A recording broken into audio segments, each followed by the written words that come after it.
नशा मुक्त भारत का हमारा एक अभियान है। इसका राष्ट्रीय अध्यक्ष मेधा पाटकर जी है।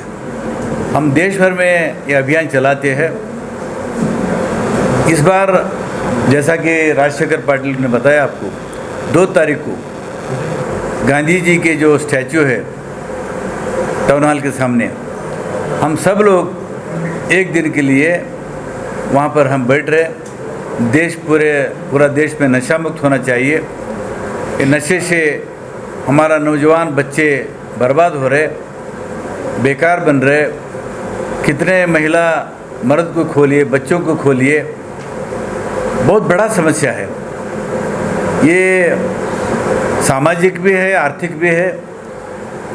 अगर इस देश को बचाना है तो गांधी जी का सपना था, उसको साकार करना है, और बाबा साहब का जो सपना था उसको भी साकार करना है। और सारे मज़हब के लोग, चाहे हिंदू हो, मुस्लिम हो, क्राइस्ट हो, धर्म बुद्ध हो, सब इसके खिलाफ है।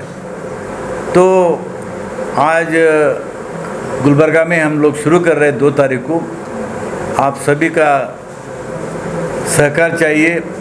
आपके मदद से जनता को हम पहुंच सकते हैं और बड़ा मूवमेंट खड़ा हो सकता है। विशेष तौर पे महिला लोग इसमें तबाह है।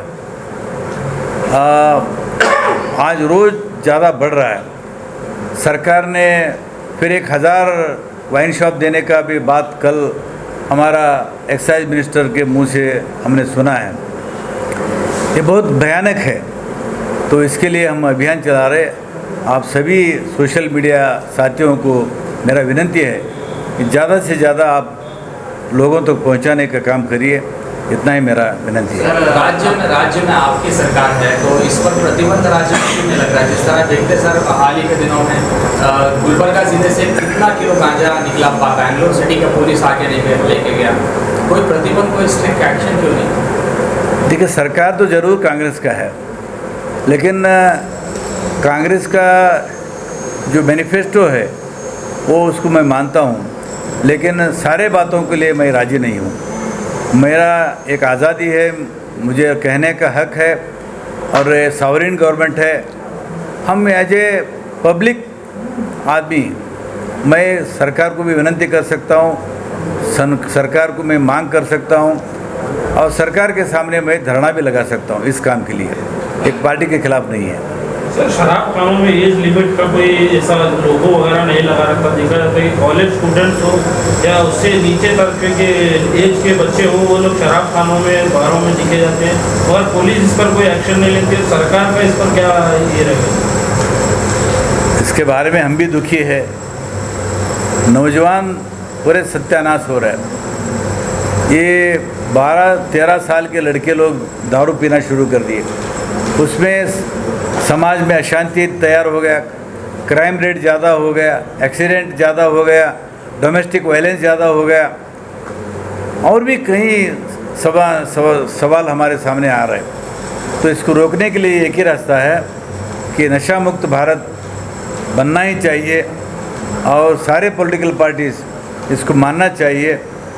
इसलिए हम सरकार पर दबाव ला रहे हैं। सर, ये जो अभियान है किस तरह युवाओं तक पहुंचेगा? कुछ चौकआउट हुआ है, कुछ प्लान हुआ है, किस तरह से जागृति युवाओं में आएगी? देखिए, अभी हमारे साथ सिर्फ 2 नौजवान हैं, राजशेखर पाटिल और हमारे अश्विनी बहन। ऐसे लोग हैं, लेकिन अभी हमसे कांटेक्ट पे नहीं आए।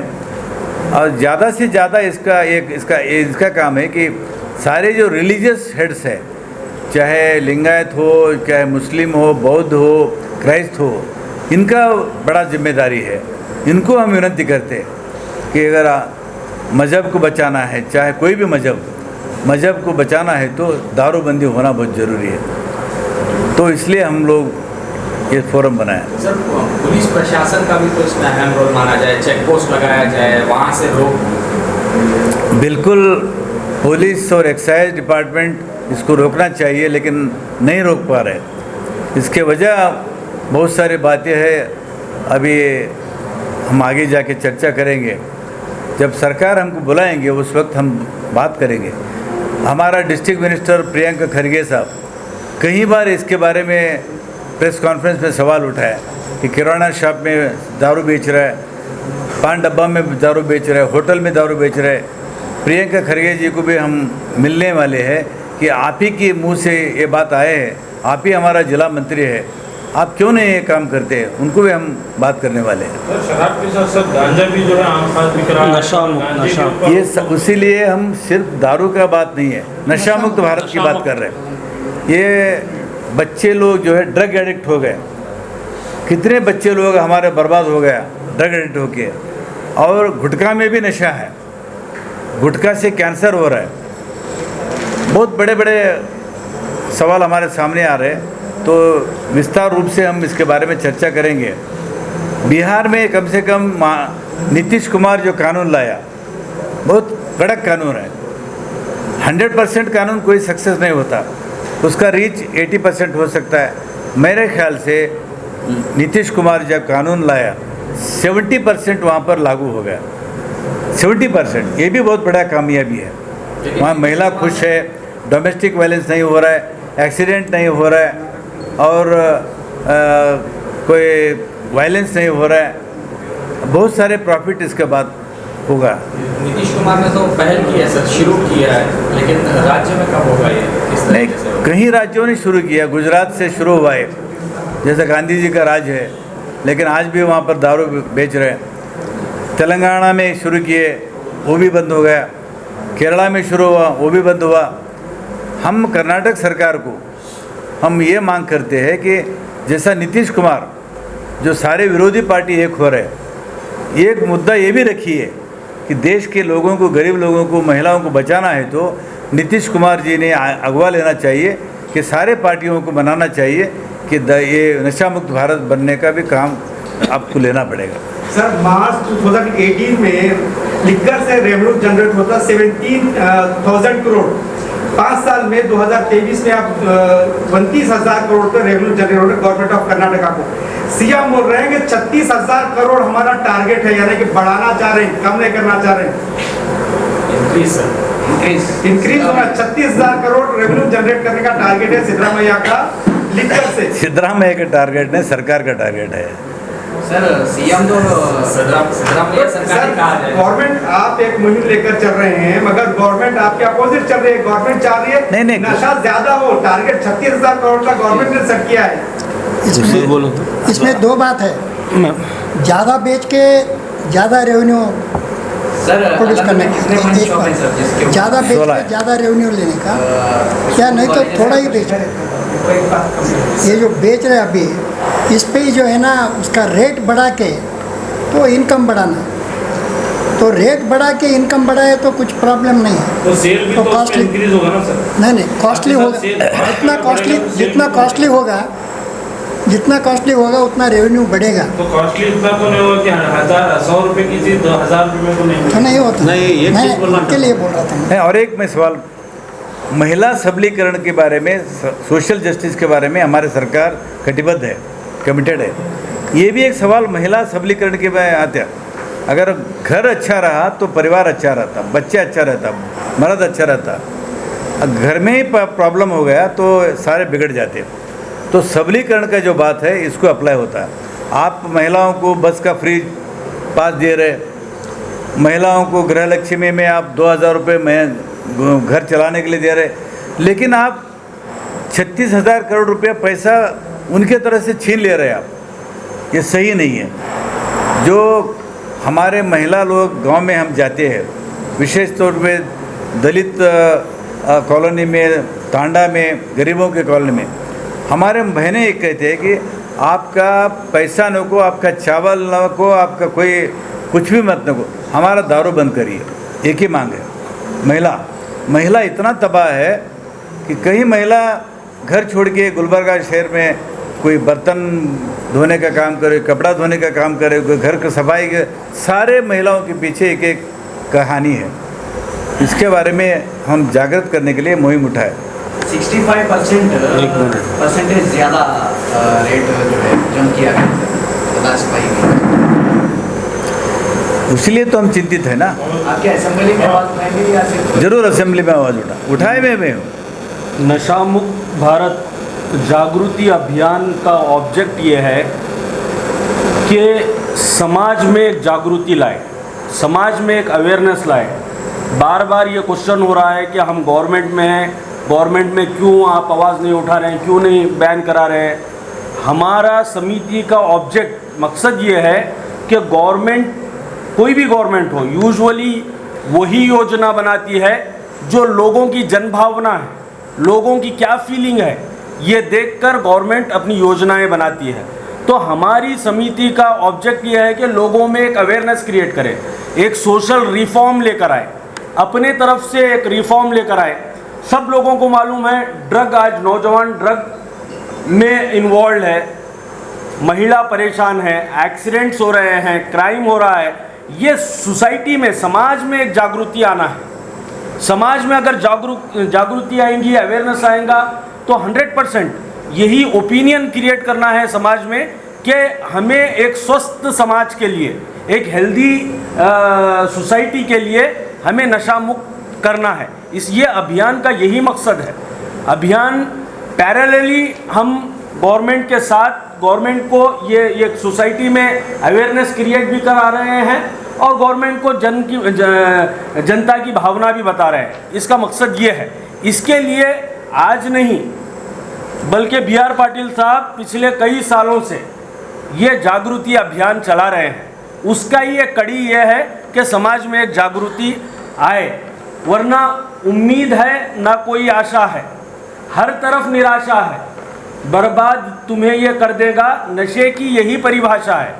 तो हम समाज में जागृति लाना चाह रहे हैं इस समिति के ज़रिए से। तो 2 अक्टूबर को सुबह 9:30 बजे महात्मा गांधी स्टैचू के पास ये अभियान, एक समावेश, एक प्रोग्राम, इसके बारे में जागरूक कराने के लिए, समाज को जागरूक कराने के लिए बी आर पाटिल साहब और हमारे हुड़गी साहब, आप गाला साहब, दीपक गाला साहब और पूरे हमारे जो भी सीनियर लीडर्स हैं, इनकी नेतृत्व में रिलीजियस हेड्स, ये लोगों को सबको इनवाइट कर कर एक जागृति का एक समावेश, एक प्रोग्राम किया जा रहा है। मैं हमारी समिति की तरफ से आप तमाम लोगों से रिक्वेस्ट है कि हमारे इस अनाउंसमेंट को, प्रोग्राम को आप लोगों तक लेकर जाइए। हम पूरा विश्वास करते हैं कि हमारे इस प्रेस कॉन्फ्रेंस से गुलबर्गा समाज के, किसी भी समाज से हो, किसी भी धर्म से हो, सब लोगों को ये प्रेस के तरफ से हम इनवाइट करते हैं कि इस समावेश 2 अक्टूबर के इस समावेश में 9:30 बजे ठीक आप आएँ, एक समाज में जागृति हम पैदा कर सके। ये सिर्फ जो है ना अक्टूबर 2 के हद तक नहीं रहेगा, ये कंटिन्यू रहेगा। अक्टूबर 2 क्यों चुना गया? तो महात्मा गांधी का एक जो ना ये था, उनका ड्रीम था कि मेरा भारत जो है ना नशा मुक्त भारत होना बोल के, उसको जो है ना इसके अंदर जो है ना, और हम अभी बी आर पाटिल को मैं शुक्रिया अदा इसलिए करना चाहता हूँ कि जो है ना उन्होंने गवर्नमेंट में रह के भी जो है ना लोगों का भलाई क्या है वो सोच रहे हैं उन्होंने। एक आप जैसा बोले रेवेन्यू जनरेट होता है, लेकिन सोशल वेलफेयर कंसेप्ट का वो रेवेन्यू जनरेट का नहीं है। सोशल वेलफेयर स्टेट बोले तो नशा नहीं रहना, हर आदमी खुशी से रहना, हर फैमिली खुशी से रहना। अब धारू का देखो, WHO के रिपोर्ट के मुताबिक जो है ना 2,60,000 लोग हमारे देश में ईयरली मरते हैं बिकॉज ऑफ दारू से, कैंसर, एक्सीडेंट वगैरह से। ये रिपोर्ट WHO का है। वहाँ पर आंकड़े कितने गए होंगे, गलत गए होंगे, इससे ज़्यादा ही होगा, लेकिन ये अटेंटिक हम पकड़ेंगे तो डेली एवरेज जो है ना 732 लोग मर रहे हैं हमारे देश में दारू के वजह से, नशे के वजह से 732 लोग डेली मर रहे। बोले तो लिवर क्लेरोसिस है, कैंसर है, हर चीज़ से। तो हम क्या कर रहे हैं बोले तो हम इंसानियत, देखो रेवेन्यू कलेक्ट करना अच्छी बात है, लेकिन रेवेन्यू किसी को जहर पिला के कलेक्ट करना, जहर के किसी को पिला के कलेक्ट करना, ये कौन सा इंसाफ है मेरे को बताओ। हमारा कंसेप्ट क्या रहना, सोशल वेलफेयर स्टेट रहना, हर आदमी खुशी से रहना। दारू से ये जो है कितना जो है ना ये होता है बोले तो क्राइम रिलेटेड होता है, क्राइम भी इससे थोड़ा बहुत कंट्रीब्यूशन होता है दारू से जो है ना कोई भी जो है ना संसार या फैमिली उसका पीस ही चले जाता है। हर फैमिली पीस के रहने का हर एक को ये हक है उसको, हर एक को रहने का। तो ये चीज़ जो है ना गवर्नमेंट खुद जो है ना आगे आना इसको सोशल वेलफेयर के लिए, इंस्टेड ऑफ कलेक्टिंग जो है ना रेवेन्यू के पीछे पड़ के। रेवेन्यू दुनिया के है जो ऐसे वेस्ट डिपार्टमेंट है उनको कर पड़े तो रेवेन्यू सेविंग होता है, उसके तरफ जो है ना सरकार का ध्यान होना। ये नहीं कि भाई हम दारू बेच के जो है ना कलेक्ट करेंगे बोले तो जहर पिला के कलेक्ट करेंगे बोले सर की बात होंगी ये बात। तो ये सोशल वेलफेयर का कंसेप्ट नहीं है ये, it is a anti social welfare measures बोलते हैं हम, इसको बोलना चाहता हूँ मैं। और हर आदमी को देखो क्या बोले तो इसमें दारू पीने से खाली इंडिविजुअल तबाह नहीं होता, इसके साथ जो है ना उसकी फैमिली तबाह होती है, उसके बीवी बच्चे वगैरह पूरे वो जो है ना प्रॉब्लम में पड़ते हैं। तो जो है ना गरीबी हटाओ बोल के बोल रहे तो एक तरफ जो है ना गरीबी और पैदा कर रहे हैं हम इसके हिसाब से, ये कौन सा जो है ना इंसाफ है बोल के मैं पूछना चाहता हूँ। और एक बार मैं जो है ना ये इनिशिएशन जो लिए हमारे BR पाटिल साहब, इसके लिए मैं जो है ना सबके तरफ से मैं शुक्रिया अदा करना चाहता हूँ और उनके साथ हम हमेशा रहेंगे। ರೆವಿನ್ಯೂ ಅನ್ನೋದು ನಮ್ಮ ದೊಡ್ಡ ತಪ್ಪು ಕಲ್ಪನೆ, ಸರ್ಕಾರಕ್ಕೆ ನಷ್ಟನೂ ಅಷ್ಟೇ ಇದೆ. ಯಾಕೆ ಹೇಳ್ತೀನಿ ಅಂದ್ರೆ ಈಗ ನೀವು ಕುಡಿಯೋದು ನಿಮಗೆಲ್ಲ ಭಾಳ ಇದರಲ್ಲಿ ಹೇಳ್ಬೇಕಾದ್ರೆ ಕುಡಿಯೋರು ಯಾರು ಶ್ರೀಮಂತರು ಅಲ್ಲಿ ಹೋಗಿ ಹಳ್ಳಿಗಳದಾಗ ಕುಡಿಯೋಂಗಿಲ್ಲ, ಅಂಥ ಕೆಟ್ಟ ಇದು ವಸ್ತು ಕುಡಿಯೋಂಗಿಲ್ಲ, ವಿಷಯ ಕುಡಿಯೋಂಗಿಲ್ಲ. ಕುಡಿಯೋರು ಎಂಥವ್ರು ಸಿಗ್ತಾರೆ ಅಂದರೆ ಇವತ್ತು ಮುಂಜಾನೆ ಸಂತಾನ ಕೆಲಸ ಮಾಡ್ತಾರೆ, ಗೌಂಡರಾಗಿರ್ಬೋದು, ಹೊಲ ಕೆಲಸ ಮಾಡೋಗಿರ್ಬೋದು, ಅಥವಾ ದಲಿತರಾಗಿರ್ಬೋದು, ಕೂಲಿಕಾರ ಇಂಥವ್ರೇ ಕುಡಿದು ಅವ್ರ ಮನೆಯೆಲ್ಲ ಹಾಳಾಗಿ ಹೋಗ್ಯಾವ. ಅಷ್ಟೇ ಅಲ್ಲ, ಅದು ಆದಮೇಲೆ ಇನ್ನೊಂದು ಹಾಳಂದ್ರೆ ಇವ್ರು ಹೋಗಿ ಸರ್ಕಾರದ ಎಲ್ಲರ ದವಾಖಾನೆ ಹೋದ್ರೆ, ಹಾಸ್ಪಿಟಲ್ ಸರ್ಕಾರಿ ಆಗಿರ್ಬೋದು ಪ್ರೈವೇಟ್ ಹೋಗಿರ್ಬೋದು, ಅದು ಎಷ್ಟು ಕುಡಿದು ದುಡ್ಡು ಹಾಳು ಮಾಡ್ಕೊಂಡ್ರೆ ಅಷ್ಟೇ ದುಡ್ಡು ಮತ್ತೆ ದವಾಖಾನೆಗೆ ಹಾಕ್ಬೇಕು. ಇಷ್ಟಾದ್ರೂ ಸಹ ಆ ಮನ್ಯಾಗ ಮನುಷ್ಯ ಉಳಿಯಂಗಿಲ್ಲ, ಗಳಸ ಮನುಷ್ಯ ಉಳಿಯಂಗಿಲ್ಲ. ಇದರಿಂದ ಇಡೀ ಒಂದು ಹಳ್ಳಿಗಳು ಸಹಿತ, ನನ್ನದೇ ಒಂದು ಸಣ್ಣ ಹಳ್ಳಿ ಪಟ್ಪಳ್ಳಿ ಅಂತ ಚುಂಚೋಳಿ ತಾಲೂಕದ 5 ಮನೆಗಳದಾಗ ದಾರು ಮಾಡ್ತಾರೆ. ಇವತ್ತು ನಾವು ಓಪನ್ ಆಗಿ 5 ಮನೆಗಳದಾಗ ದಾರು ಮಾಡ್ತಾರೆ, ಹೋಟ್ಲ್ಗಳದ ದಾರು ಮಾಡ್ತಾರೆ, ಕಿರಾಣಿ ದುಕಾನದ ದಾರು ಮಾಡ್ತಾರೆ. ನಮ್ಮೂರಾಗ ಹಾಲು ಬರೋವರ್ ಸಿಗೋಂಗಿಲ್ಲ, ಆದರೆ ಸರಾಯಿ ಎಲ್ಲ ಅಂಗಡಿಗಳದಾಗ ಸಿಕ್ತು, ಎಲ್ಲ ಮನೆಗಳದಾಗ ಸಿಕ್ತು. ಇದರಿಂದ ಏನು ಮಾಡತ್ತೀರಿ? ನಾ ಎಲ್ಲ ಸರ್ಕಾರಗಳಿಗೆ, ಯಾವುದೇ ಸರ್ಕಾರ ಆಗಿರ್ಬೋದು, ಯಾವುದೇ ಪಕ್ಷ ಆಗಿರ್ಬೋದು, ಯಾರೇ ಮನುಷ್ಯ ಆಗಿರ್ಬೋದು, ನಾವು ಎಲ್ಲರಿಗೆ ಒಂದು ಎಚ್ಚರಿಕೆ ಕೊಡ್ಲಕ್ಕೆ ನಮ್ಮ ಸಂಘಟನೆ ಇದಕ್ಕಿದೆ. ಹಳ್ಳಿಲಿಂದ ದಿಲ್ಲಿ ತನಕನೂ, ಬಡವರಿಂದ ಶ್ರೀಮಂತರ ತನಕನೂ ಬರೀ ಚಟ ಅಂದರೆ ಬರೀ ಸರಾಯಿ ಕೊಡೋದು ಅಷ್ಟೇ ಅಲ್ಲ. ಇವತ್ತು ಗುಟ್ಕಲಿಂದ ಮಕ್ಕಳೆಲ್ಲ ಹಾಳಾಗ್ತಾ ಇದ್ದಾರೆ, ಕ್ಯಾನ್ಸರ್ ಆಗ್ತಾ ಇದೆ. ನೀವು ಕ್ಯಾನ್ಸರ್ ಹಚ್ಕೊಳ್ಳೋದು ಎಷ್ಟೋ ಕ್ಯಾನ್ಸರ್ ಆಗ್ತಾ ಇದ್ದೇವೆ, ಅದೆಲ್ಲ ಕುಡಿಯೋದ್ರಿಂದ ಅದರಲ್ಲಿ ಇವತ್ತು ಹಾರ್ಟ್ ಅಟ್ಯಾಕ್ ಆಗ್ತಾ ಇದ್ದೇವೆ. ಇದೆಲ್ಲ ಕಡೆ ನಾವು ಲಕ್ಷ್ಯ ಕೊಡಬೇಕಾದ್ರೆ ಈ ಹಳ್ಳಿಲಿಂದ, ವಿದ್ಯಾರ್ಥಿಗಳಿಂದ, ಹಳ್ಳಿ ಹೆಣ್ಮಕ್ಕಳಿಂದ, ಕೂಲಿ ಕಾರ್ಮಿಕರಿಂದ, ಮಧ್ಯಮ ವರ್ಗದ ಎಲ್ಲರೂ ನಾವೆದ್ದು ಇದಕ್ಕೆ ಎಲ್ಲರೂ ಪ್ರೊಟೆಸ್ಟ್ ಮಾಡಬೇಕು, ಎಲ್ಲರೂ ಇದಕ್ಕೆ ಸಪೋರ್ಟ್ ಮಾಡಬೇಕು. ಇದು ರಾಷ್ಟ್ರ ಮಟ್ಟದಾಗ BR ಪಾಟೀಲ್ ಇವತ್ತು ಪ್ರಾರಂಭ ಮಾಡಿದ್ದು, ಇವರಿಗೆಲ್ಲರೂ ಧನ್ಯವಾದ ಹೇಳ್ತೇವೆ ಎಲ್ಲ ನಮ್ಮ ಸಮಿತಿ ಪರವಾಗಿ. ಇದೊಂದು ಅಷ್ಟೇ ಅಲ್ಲ, ಇನ್ನೊಂದು ಈ ಒಂದು ಸಮಾವೇಶಕ್ಕೆ, ಈ ಒಂದು ಪ್ರತಿಭಟನೆಗೆ, ಆಂದೋಲನಕ್ಕೆ ನಮ್ಮ ಇಲಕಲ್ಲಿನ ಮಹಾಂತ ಸ್ವಾಮಿಗಳು ಬರ್ತಾರೆ. ಮಹಾಂತ ಜೋಳಿಗೆ ಅಂತ ಅವ್ರು ದುಶ್ಚಟವ ಬರೀ ಜೋಳಿಗೆ ಹಾಕೋದೇ ಅವ್ರದ್ದೊಂದು ಕಾರ್ಯಕ್ರಮ ಇರ್ತಾರೆ, ಅವ್ರು ಬರ್ತಾರೆ. ಇನ್ನೂ ಅನೇಕ ಶ್ರೀನಿವಾಸ ಅಡಿಗೆ, ರೇಣುಸಿದ್ಧ ಸ್ವಾಮಿಗಳು, ಅವರು ಸಹ ಹಿಂಗೆ ನಶಾ ಮುಕ್ತಿದ ಸಲ ಕೆಲಸ ಅವರು ಬರ್ತಾರೆ. ಕೋರ್ಣೇಶ್ವರ ಸ್ವಾಮಿಗಳು ಬರ್ತಾರೆ. ಇನ್ನೂ ಅನೇಕ ಎಲ್ಲ ಧರ್ಮದ ಮುಖಂಡರು, ಎಲ್ಲ ಧರ್ಮದ ಗುರುಗಳು ಇದರೊಳಗೆ ಪಾಲ್ಗೊಳ್ತಾರೆ. ಇದು ಬರೀ ನಮ್ಮ ಅಷ್ಟರದೇ ಅಲ್ಲ, ಇದೆಲ್ಲ ಮೀಡಿಯಾದವ್ರದ್ದು ಒಂದು ಕರ್ತವ್ಯ ಇದೆ. ಇಡೀ ಒಂದು ಎಲ್ಲ ಮಕ್ಕಳ ಕರ್ತವ್ಯ ಇದೆ. ಜನರಿಗೆ ಅವೇರ್ ಮಾಡಬೇಕು, ಜನರಿಗೆ ತಯಾರು ಮಾಡಬೇಕು. ಕುಡಿಯೋರು ಇಲ್ಲ ಅಂದ್ರೆ ಮಾರೋರು ಏನು ಮಾಡ್ತಾರೆ, ಮತ್ತು ಕುಡಿಸೋರು ಯಾರ, ಮಾರೋರು ಯಾರ, ಅವ್ರ ಹಿಂದೆಲ್ಲನೂ ಶ್ರೀಮಂತರು ಯಾರ, ಅವ್ರ ಹಿಂದೆಲ್ಲನೂ ಭಾಳ ಮಂದಿ ರಾಜಕೀಯದವ್ರು ಯಾರ. ಅದಕ್ಕೆ ಇವರೆಲ್ಲರಿಗೆ ನಾವು ಎಚ್ಚರಿಕೆ ಕೊಡಬೇಕಾಗ್ಯದ. ಇವರು ಒಂದು ವೇಳೆ ಚುನಾವಣೆದಾಗ ಎಲೆಕ್ಷನ್ದಾಗ ಇವ್ರು ಕುಡ್ಲಾಕ ರೊಕ್ಕ ಕೊಟ್ಟಿಲ್ಲ ಅಂದ್ರೆ ಏನಿಲ್ಲ ಅಂದ್ರೆ 5-10% ಮಂದಿರ ಬದುಕ್ತಾರೆ. ಇವ್ರು ಯಾರ್ದ ಎಲೆಕ್ಷನ್ದಾಗ ರೊಕ್ಕ ಕೊಟ್ಟು ಕುಡಿಸ್ರಾಟಿ ಹಾಕಿದವರು ಭಾಳ ಮಂದಿರ. ಅದಕ್ಕೆ ಅದ್ರ ವಿರುದ್ಧಾಗಿ ಜನಜಾಗೃತಿ ಮಾಡಬೇಕಾಗಿದೆ. ಅದಕ್ಕೆ ಎಲ್ಲ ಧರ್ಮದವ್ರಿಗೆ ವಿನಂತಿ ಮಾಡ್ಕೋತೇನೆ. ನಾವು ಬರ್ತೇವೆ, ನಾವು ಲಿಂಗಾಯತ ಸಮಾಜದ ಎಲ್ಲ ಮುಖಂಡರು ಬರ್ತೇವೆ. ಎಲ್ಲರೂ ಕೈ ಜೋಡಿಸೋಣ, ಎಲ್ಲರೂ ಒಂದು ಮಾಡಿ ಇದಕ್ಕೊಂದು ಹೋರಾಟ ಮಾಡಿ ನಮ್ಮ ಮಕ್ಕಳಿಗೆ, ನಮ್ಮ ಜನಾಂಗಕ್ಕೆ ಒಂದು ಒಳ್ಳೆಯ ಸಂದೇಶ ಕೊಡೋಮಂತ ಈ ಸಂದರ್ಭ ಹೇಳಕ್ಕೆ ಇಚ್ಛೆ ಪಡ್ತೇನೆ. आपका जो सारी चीज़ें डिस्कशन में आएगा, ज़रूर आएगा. आपका बात बहुत सही है. कॉफ ड्रॉप में, काफ सिरप में भी नशा है, उसको भी कई लोग पीते हैं. 10th स्टैंडर्ड 12th स्टैंडर्ड के बच्चे इन्वॉल्व हैं, maximum BUC second year 10th standard के बच्चे ये चीज़ों में इन्वॉल्व. बिल्कुल सही है. अभियान के जरिए किस तरीके से लोगों में जागरूकता लाई जाएगी? अभी सिर्फ हम महिला लोगों के पास जा रहे हैं, क्योंकि वही तबाह है, वही परेशान है. तो महिला लोगों को 2 महिला हमारे साथी है, ये लोग भी कोशिश करेंगे और बाहर से भी लोग महिला आएंगे. ये अभियान हम शुरू करेंगे. अच्छा, मेरा और एक बात कहना है. हमारा जो संविधान है, कॉन्स्टिट्यूशन, वेलफेयर स्टेट के बारे में हमने एक बात कहा. तो वेलफेयर स्टेट का मतलब क्या है? ये वेलफेयर होता है कैसे? ये वेलफेयर नहीं होता, ये बर्बादी होता है. तो इसको आप रोकिए. लेकिन कहीं राज्यों में कानून लाया गया लेकिन सक्सेस नहीं हुआ. इसलिए हमारा मुख्यमंत्री सिद्धरामैया का ये भी कहना है कि ये पूरा देश में लाना चाहिए, क्योंकि डायरेक्टिव प्रिंसिपल सब स्टेट पॉलिसी में आता है. ये सरकारों को छोड़ा गया है, अपने अलग अलग सरकार लोग. अभी नीतीश कुमार ने अच्छा कामयाबी होगा इसमें.